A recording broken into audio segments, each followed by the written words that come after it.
Hi, I'm Jeremy. And I'm Ezra. You're listening to Church Rehab, a limited podcast series for the folks who are transitioning out of unhealthy churches. It's a collaborative effort between Jeremy, who moderates the podcast called Ponder, and myself, Ezra, who moderates a podcast called Teh-O-logy. So in each episode, we'll explore some challenges faced by church victims, share sound theology, as well as resources to help you find a healthy, thriving church community called home. So let's dive right in.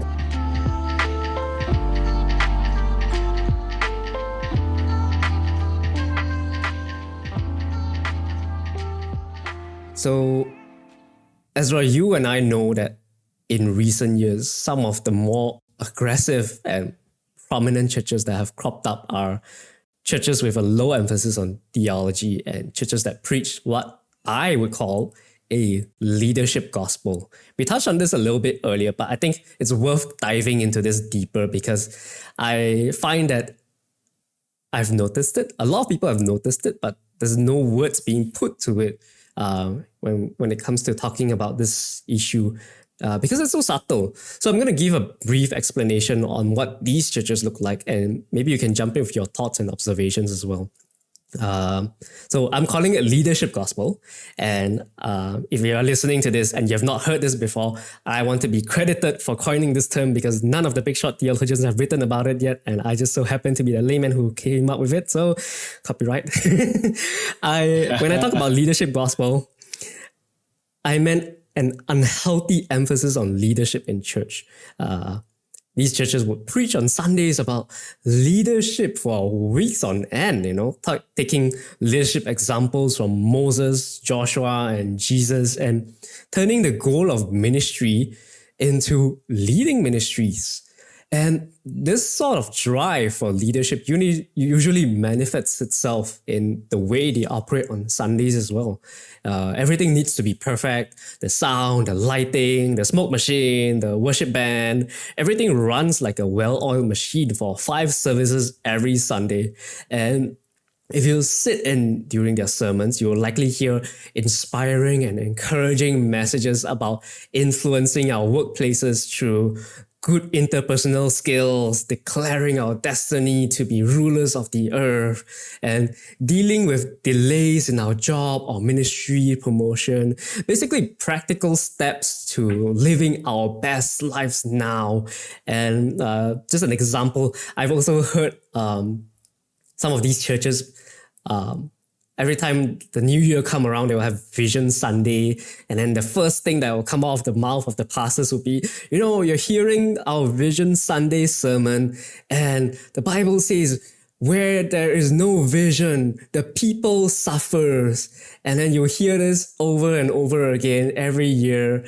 And then you don't realize that the pastor just quoted one part of that Bible verse, and they forgot to include the part where the vision that the biblical author is referring to is the law, the word of God, and they just twisted it to mean that the vision means, you have a goal, you have like a 12-month plan on how to expand your kingdom or your church, and I've lost touch a little bit with Reformed churches, but I'm sure that something similar happens as well, where, the goal of leading, the goal of ministry becomes leading a ministry, whether it's a parachurch organization or not, and usually this type of preaching, talking back to, more modern evangelical churches, non-denominational churches, usually this type of preaching takes place in churches with a low emphasis on theology.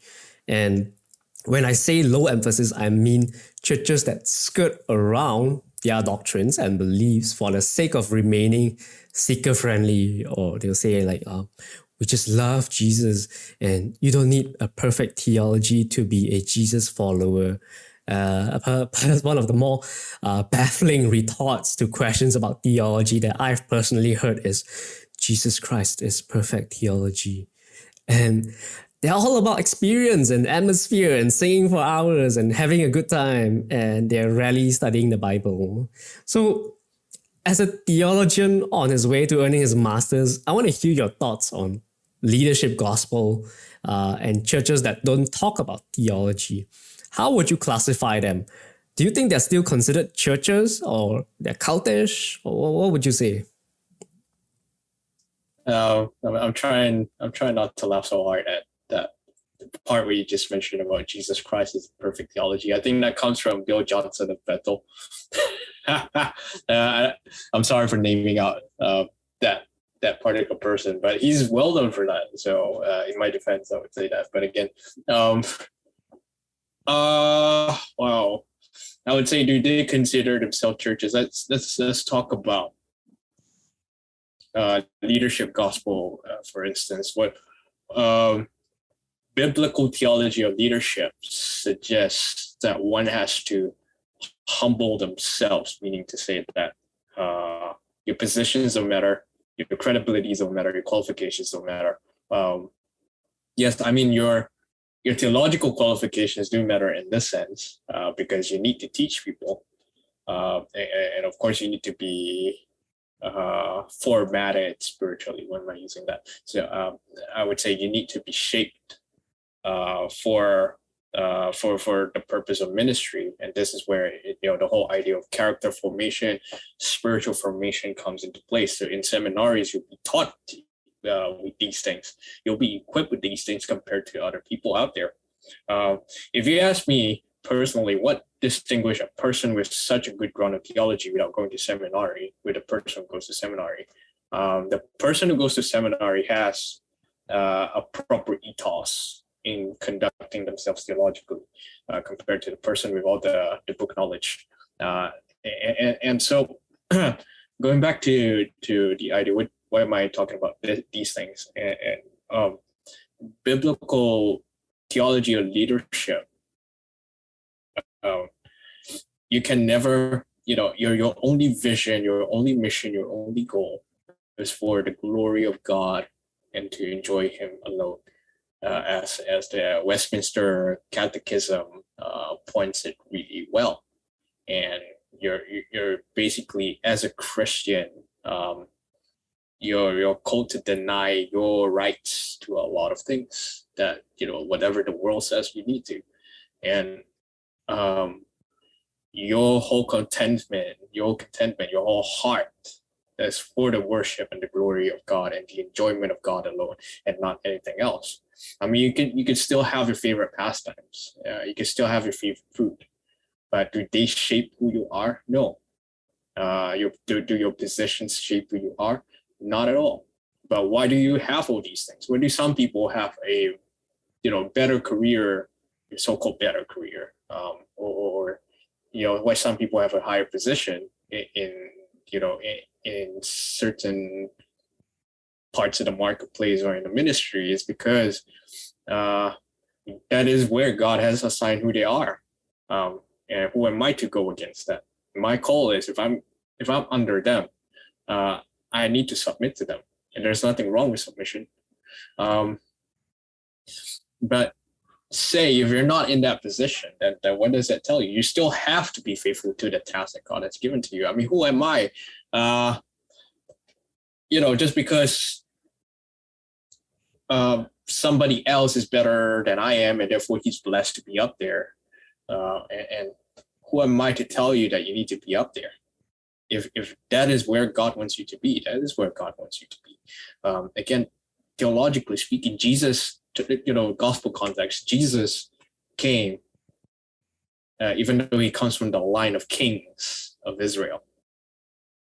He was referred to as the son of David, Jesus, son of David. And Jesus himself, if you study who Mary was a peasant. Joseph was a peasant in their days. Jesus was not born to Herod. Jesus was not born to any governors in Rome. Jesus was not even born to a chief priest of his days. Not even a Pharisee, not even a Sadducee, but Jesus was a rabbi. But yet, in his day-to-day time, he was a carpenter. A job of a carpenter is not some kind of a noble task at all. And likewise the apostles. None of the apostles were people of good standing. one of them was a tax collector, and or in those days there are basically like a bunch of lobbyists in the political arena. You know what lobbyists do in political arena? They go to politicians, they lobby their business, they provide tenders, they said in return you get this, you get that. The whole intention was selfish in its own, and that was the role of a lobbyist. And likewise with tax collector, in their context is that they cheated people double than the tax that they should pay. But the irony is that the person who became a tax collector would later on wrote one of the Gospels. And what does that tell us? Whoever that Jesus picked are naturally unqualified in worldly standards. So that means you don't have that, leadership-wise. It's a mere emptiness in a worldly sense, but there is a fulfillment in the kingdom's perspective. You're basically called to be a servant rather than a dictator on its own. So going back to the question of you were just asking, like, how would I classify them if they're going to teach these things based on the worldly standards? They are no different than some of the spiritual centers that we could identify with outside of our walls.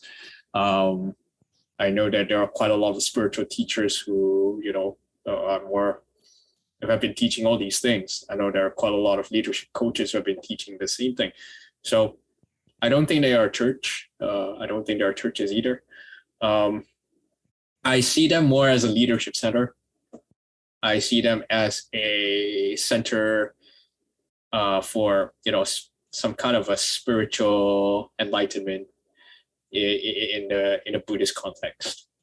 And people come because they need to be fed in a certain way. Like the moment they walk out there, they felt so, what they said, I felt completed.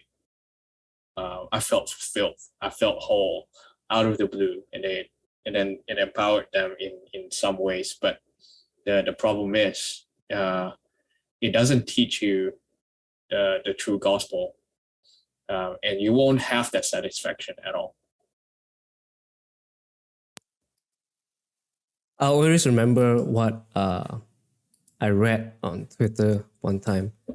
So this person has been to a huge church in Malaysia, and he was not a believer. I still don't think he's a believer right now. He tweeted, "If I come to this church and all I hear are testimonies or testimonials, if everyone's always happy all the time, if we are only out to, get more people to come and join us, then I'll have to do a double take and see whether I have stepped into an MLM conference or a church." Which at first I found it very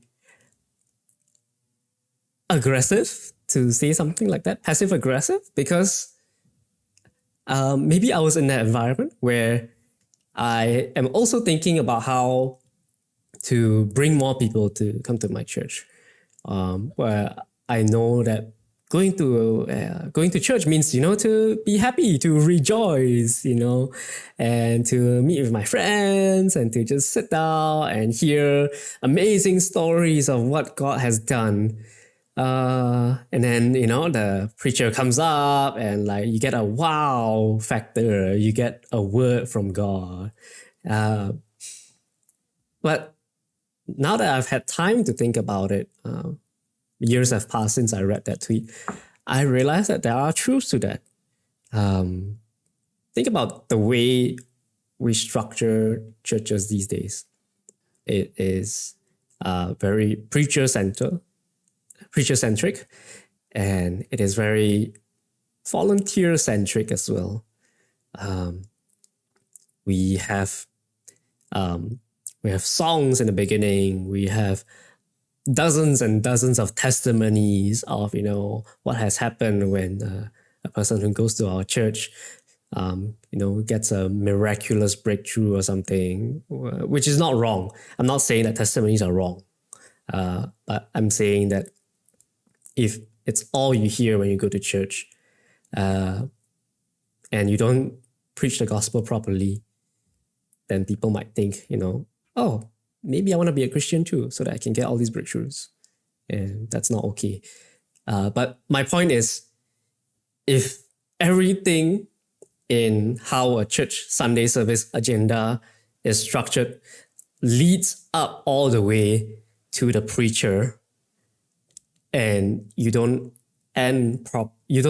direct that person, you don't direct the church congregation to Jesus in the end. You don't administer, if everything that we do don't point to the sacraments properly, then naturally leadership becomes the center focus of the Sunday service. I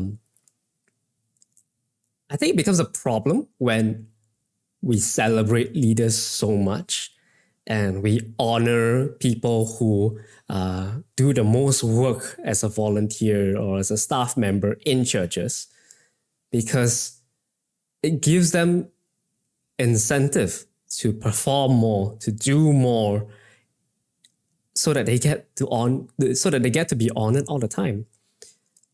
If you look around and you see a book stand outside of your church and it's just lined up with books by your own pastors, that is a problem, because why are you promoting your pastors in the church? Why do I scroll the social media and their social media and all I see are their faces? Who is the hero of the church here? These things are subtle, I get it, and they are questionable. I am really pushing the boundaries of what can be critiqued, but I felt that as Christians, as people who claim that Jesus is the sole authority of our lives and Jesus is who we are preaching, then I would want to see more Jesus and Sunday services to point more to what our God has done, If churches run their services by building up and pointing towards the administration of the Eucharist towards the end, or baptism if there's any, I think it'll be setting the focus right again in the church, because you are focusing on the means of grace that a person can see and feel. There's a sense of tangibility when we talk about means of grace through the sacraments. If we can point people towards there, rather than just coming to hear a word from God through the mouth of the pastor, then things will be a lot better. We won't see this leadership gospel being preached so much. The church parking lot won't be empty if the senior pastor doesn't show up. I think these are things that we should think about, and if you're a pastor or a church leader listening to this, I would appeal to you to consider these things. Setting the focus right again and pointing your people to Jesus and not just lip service, when you say that. With that said, where do we draw the line between submission to leadership and challenging unhealthy leadership?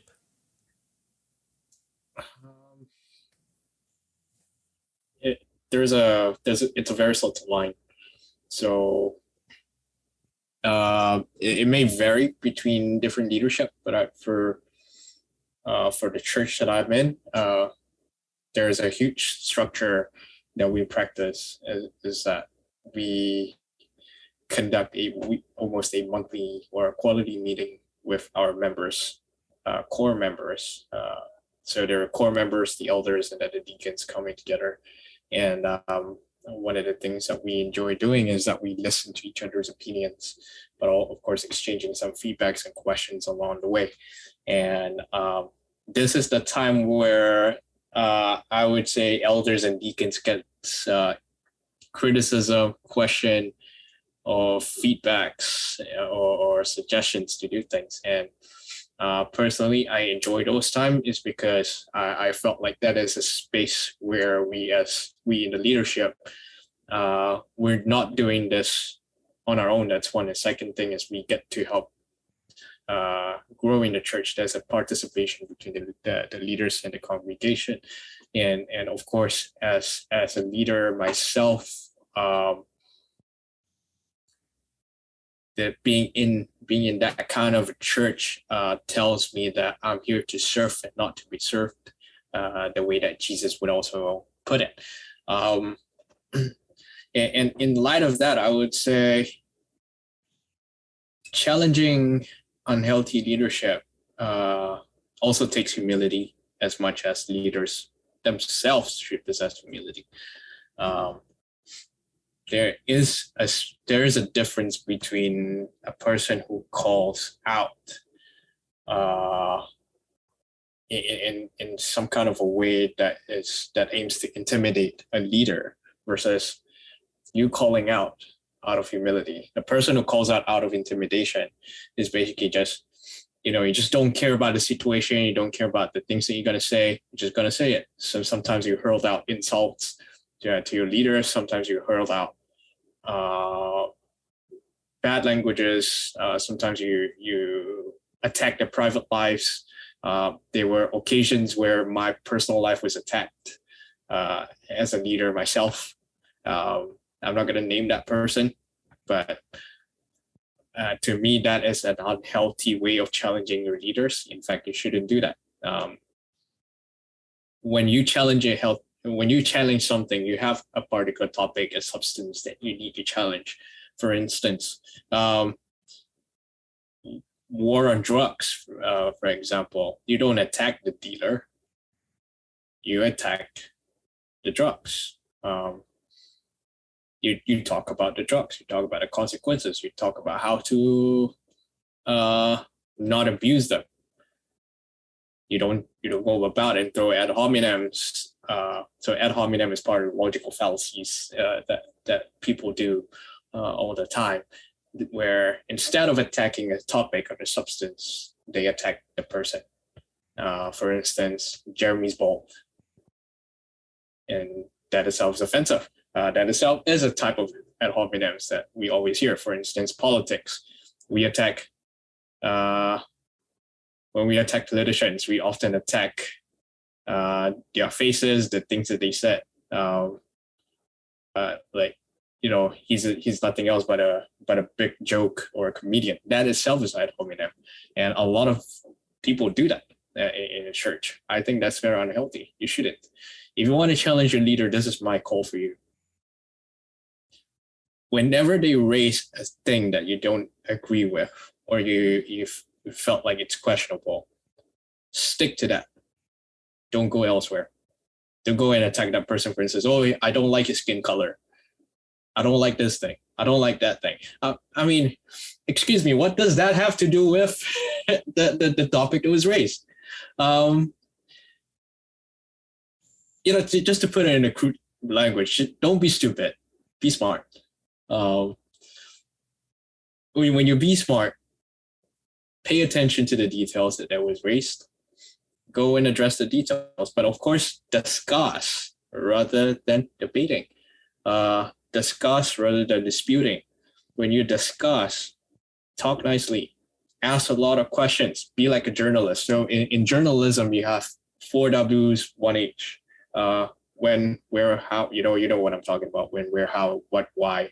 And it helps to unpack a lot of things that the second party have in mind. I think if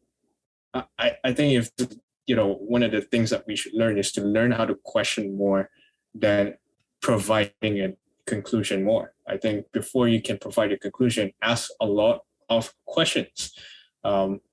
Don't keep it to yourself. If you have a question along the way after the meeting, that's fine. Keep throwing questions.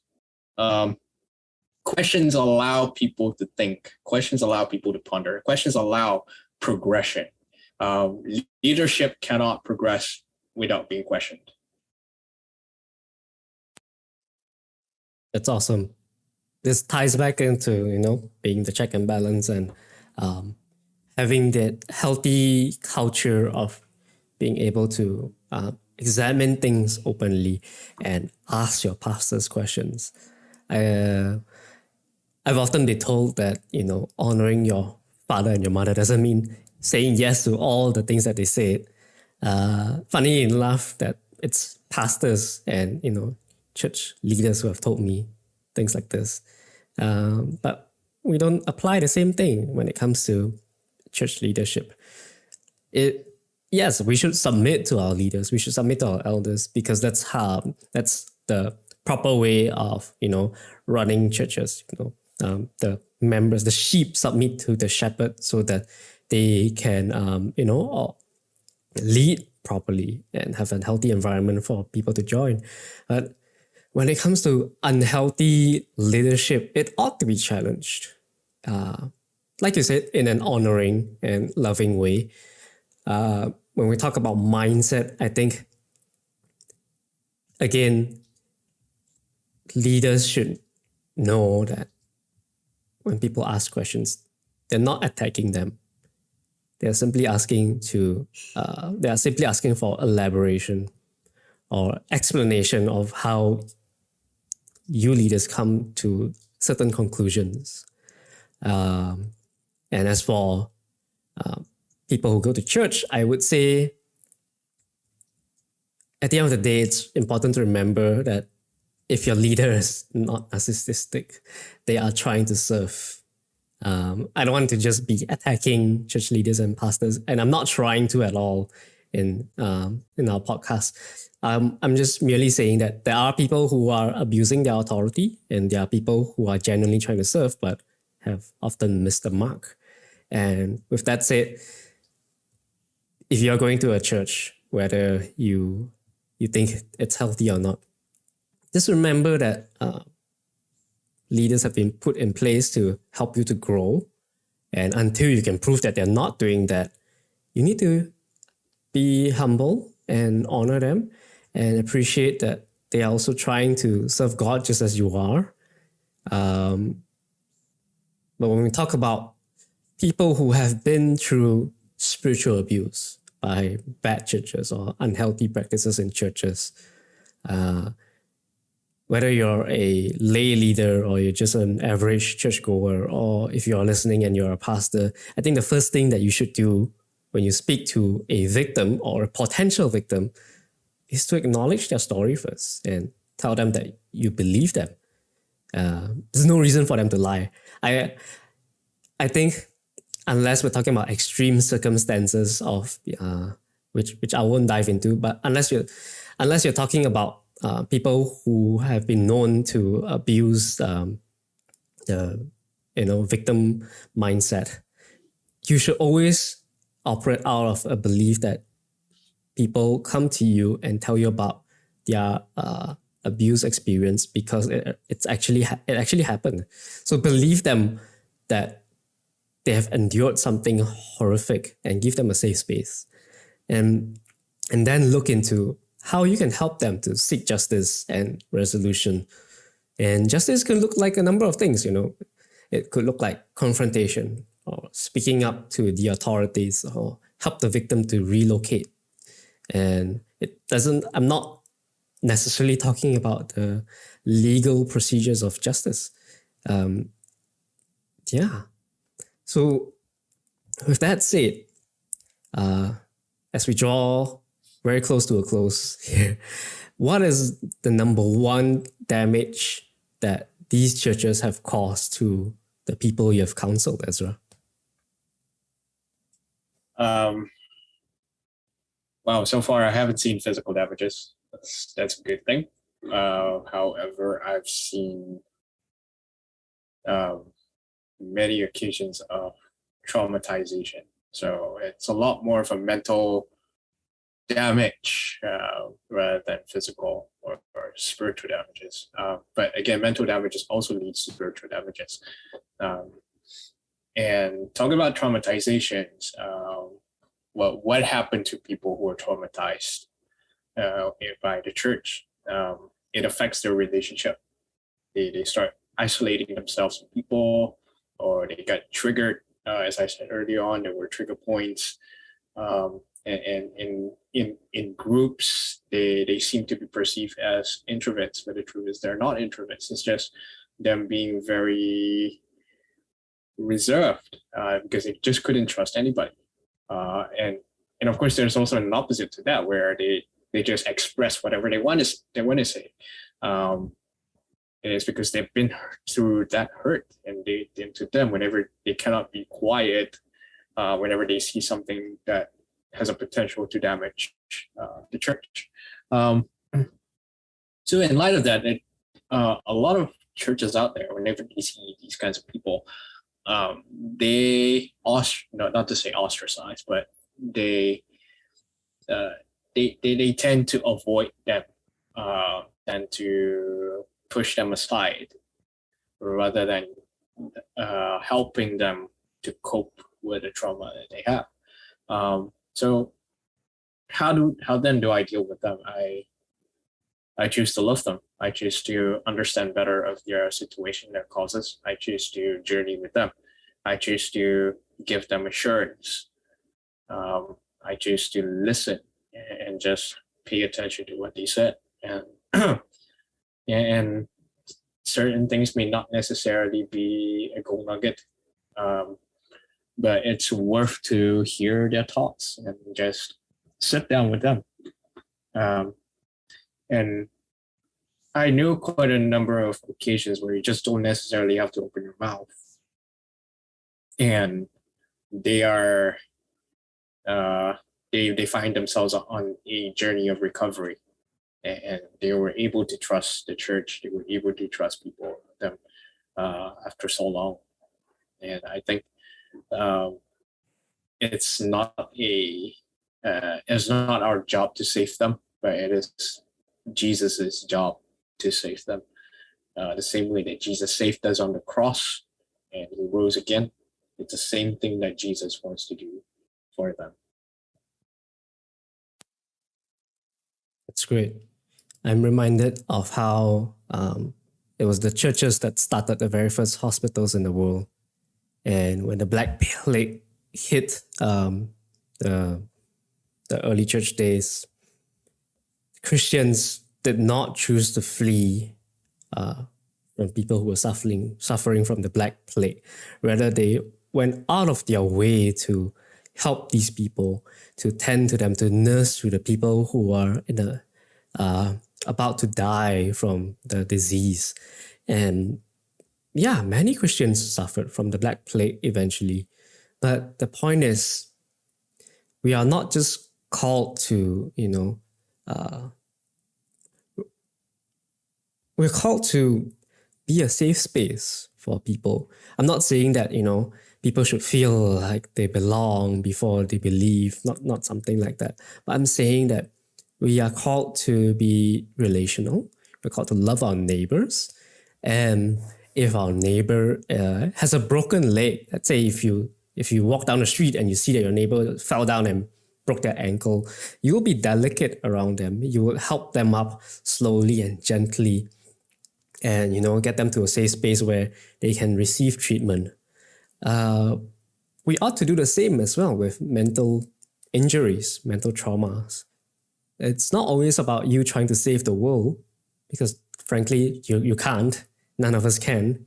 But it's about being delicate around people who have experienced mental traumas as well.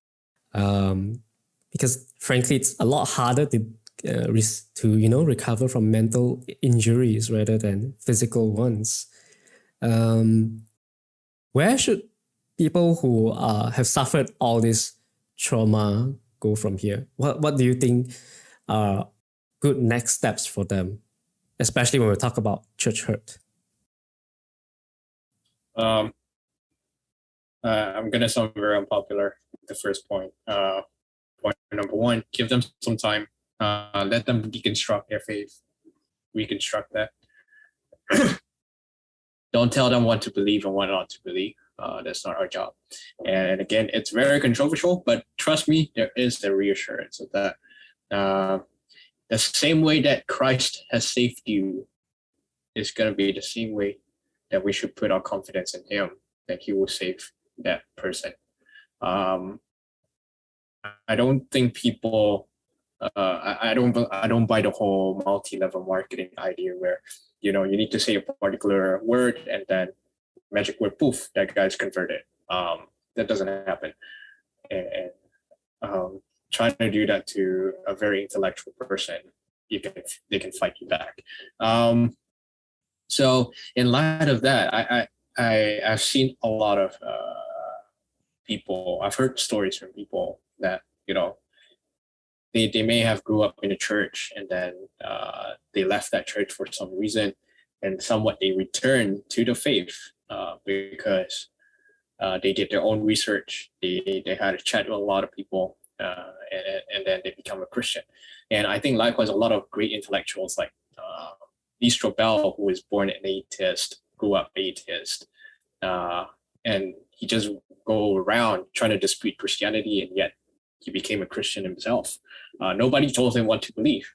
He found himself. He found himself in that state. God actually found him, and that's the theology that we have. I think we are saved by grace through faith, as Paul writes in Romans, and it is by God's work alone that he took people out and bring them back to him, bring them to the Father. I think we should also address that in some way. So give yourself the assurance that, God will journey with them through. But of course, don't leave them alone.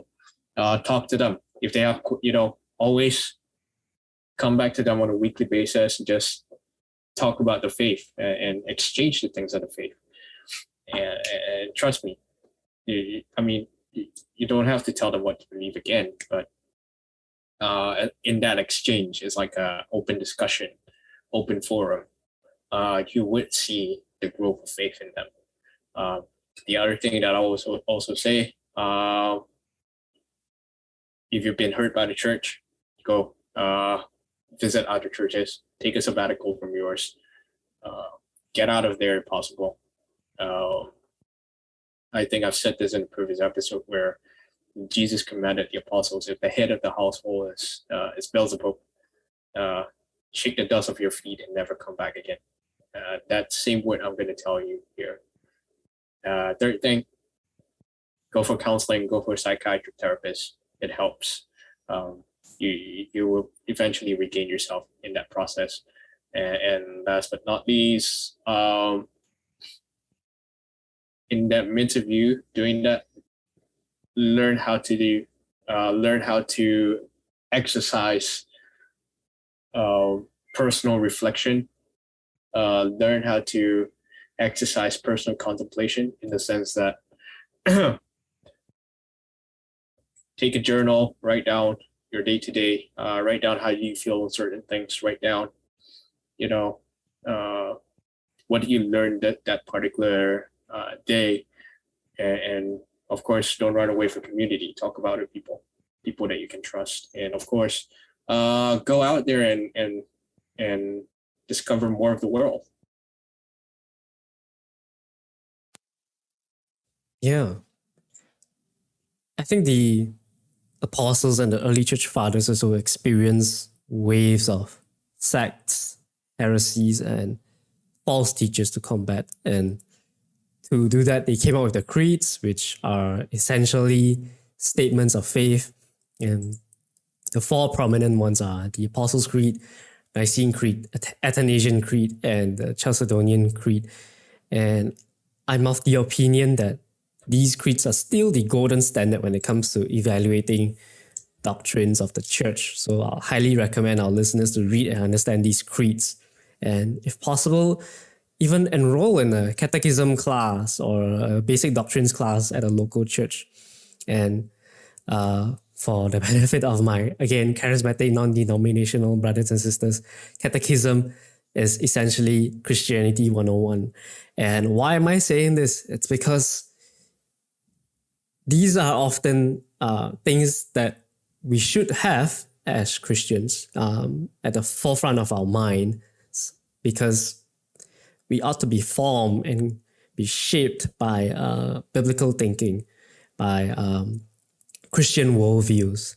And you mentioned earlier that, when someone is going through a crisis of faith and they have to figure out what they need to believe again, or, they are still reeling from the trauma and the hurt that they're going through, to not tell them what to believe. I would like to add on and say that sometimes you can tell before a person experiences hurt that they would have already tried to find answers to questions before they even, experience something that is traumatic. They will probably be asking and questioning what they believe already. And that would be the right time to bring up the creeds and the confessions to, as much as possible, help them to get a soft landing when they eventually do fall. And the right time to do is before the hurt happens. And when people are hurting, you grieve with them. You help them up. You be the emotional support that they need according to your capacity.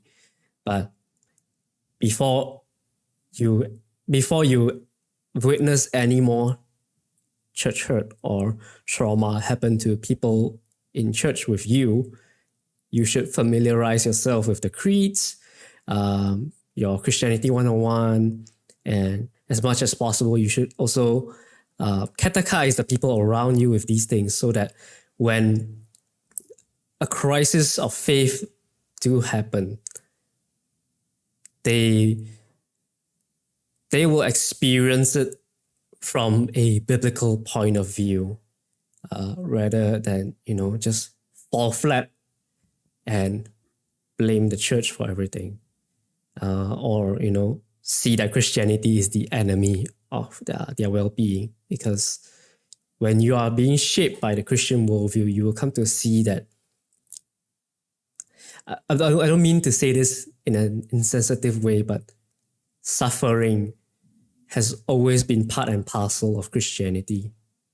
I believe it was Leonard Ravenhill who said that the early church was married to suffering and persecution, and modern church today is married to fame and fortune. And if we are all shaped more by the essential doctrines and the worldview that the early church has, rather than the worldview that we have today that's frankly more conform to secularism and postmodernism, then we'll come to see that Christianity is not the problem. Secular ideologies is often the problem. And when secular ideologies infect the church, that's where you see people fight for power. You see them hurting people left, right, and center. So I want to imagine that one day, we'll all be familiar with these things once again, the creeds and the Christian worldview. But until then, I can only pray for it. But again, if someone's hurting in your midst, be the comfort that they need and help them to recover mentally first before you try to indoctrinate them again. That's what I would say. Just before we wrap things up, let's share some resources so that our listeners can do their own research on cults, cultish behaviors, and heresies, and false teachings. Who should they look up to? Who should they look up for more information on cults and heresies? Wow, I have a lot of names. So Dorian Virtue, who is an ex-New Age practitioner and also a former medium, she wrote a book called Deceived No More, which explores some of the character traits of a cult, but also the infiltration of New Age into the walls of the Christian church. The other person would be Melissa Doherty. She runs a YouTube channel talking about some of the false teachings in the church. And then Walter Martin wrote a book called Kingdom of the Cults, which you can get in bookstores. If you live in Klang Valley or in Sabah, you can find his book at Canaan Land. The other person would be very controversial, Ravi Zacharias, but as much as we know that he has a history, he wrote 2 books. One is called Jesus Among the Other Gods and Jesus Among the Secular Gods, which are very good reference in terms of polemical studies. And then you have Anthony Green, who is a friend of Costi Hinn, and Costi Hinn is a nephew of Benny Hinn, who later on left the prosperity gospel movement. But Anthony Green wrote a book called Defining Deception, where he talks about some of the false teachings in the modern church, especially from a charismatic and contemporary point of view. Costi Hinn, going back to Costi Hinn now, Costi Hinn exposed prosperity gospel and some of the prosperity teachers that we know today in a book called God, Greed, and Prosperity Gospel. And then last but not least, another person that I enjoy reading on a scholarly perspective would be Holly Pivek. Holly Pivek is a South African American scholar, and she did an intensive study on the New Apostolic Reformation and the rise of people who call themselves modern day apostles and modern day prophets. So these are great resources if you're actually looking into like doing your own personal studies on cults, heresies, and in fact false teachings in the church. It helps you to discern. And these books are not as technical as many theological books are. So it's a easy reading. These are easy reading references. These are easy listening bunch. It feels like listening to your pastors preaching on the stage, but they are packed with a lot of tools to help you to see things differently. I'll probably sound like a broken record to Ezra at this point, but I highly recommend Teh-O-logy to our listeners. Teh-O-logy is like Netflix, but filled with courses on Christianity. It's essentially a platform where you get to audit courses that people usually take at seminary. It's affordable, it's beginners friendly. You don't have to do any assignments. You just press play and watch it, and take notes. It has a beautiful user experience, which as a graphic designer, I'm completely sold on. I especially want to shout out their catechism courses. I think it's perfect for many of our listeners who are still unsure about which church to attend next, but want sound teachings to reconstruct their faith in the meantime. They also have a lot of other courses that will be very helpful, especially if you feel like you have never heard the true gospel before. They have lengthy courses on the Gospel of John, the Pauline epistles, the synoptic gospels. So things that I trust and I think would be very beneficial for you as well if you are also in a place where you feel like, I don't know who to listen to, I don't know who I can trust. So I think Teh-O-logy is a great place to start. Let's end with looking at the hope we have in Jesus. Ezra, do you see any parallels with the believers in the Bible, and is there any hope we can glean from them? There are many parallels, but I just want to focus on a talk that I preached recently in the college chapel service. A passage from Mark chapter 9, verses 30 to 37, but I'm just going to touch from the first two verses. In fact, first three, sorry. So let me read that passage. It says, "They went on from there and passed through Galilee, and he did not want anyone to know, for he was teaching his disciples, saying to them, 'The Son of Man is going to be delivered into the hands of men, and they will kill him, and when he is killed after 3 days, he will rise. But they did not understand the saying and were afraid to ask him. And they came to Capernaum. And when he was in the house, he asked them, "What were you discussing on the way?" But they kept silent, for on the way they had argued with one another about who was the greatest. And he sat down and called the 12, and he said to them, "If anyone would be first, he must be last of all and servant of all." And he took a child and put him in the midst of them, and taking him in his arms, he said to them, "Whoever receives one such child in my name receives me. And whoever receives me receives not me, but him who sent me." This is the gospel of Christ. And let's go into the context of what happened here when we look at 30 to 32, verses 30 to 32. Jesus was actually proclaiming his impending death and resurrection, which if we look at it again, the irony is in Mark chapter 8, which is a passage before, Jesus mentioned about it again. But right after Peter proclaimed that he was the Messiah. And then in here, in chapter 9, verse 32, they were dumbfounded after what Jesus had spoken to them. It's quite a funny thing, because if we look at how our church understand the gospel, no matter whether we've read through it, whether we've studied it in Sunday schools or in children's church, whether somebody has told us on Good Friday or Easter Sunday, we still find ourselves dumbfounded, just like the disciples. But the question is, what are we dumbfounded upon? We seem to have a lot of better grasps of the things of the world, but not of the concept of the gospel.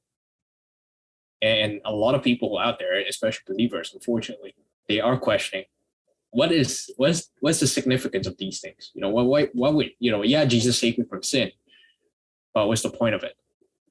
The point here is, if you definitely not know what that means, to quote John MacArthur, he said, "Sin is not about doing anything wrong. Doing wrong thing is the fruit of your sin. Sin is like you being on a wheelchair or having a life support."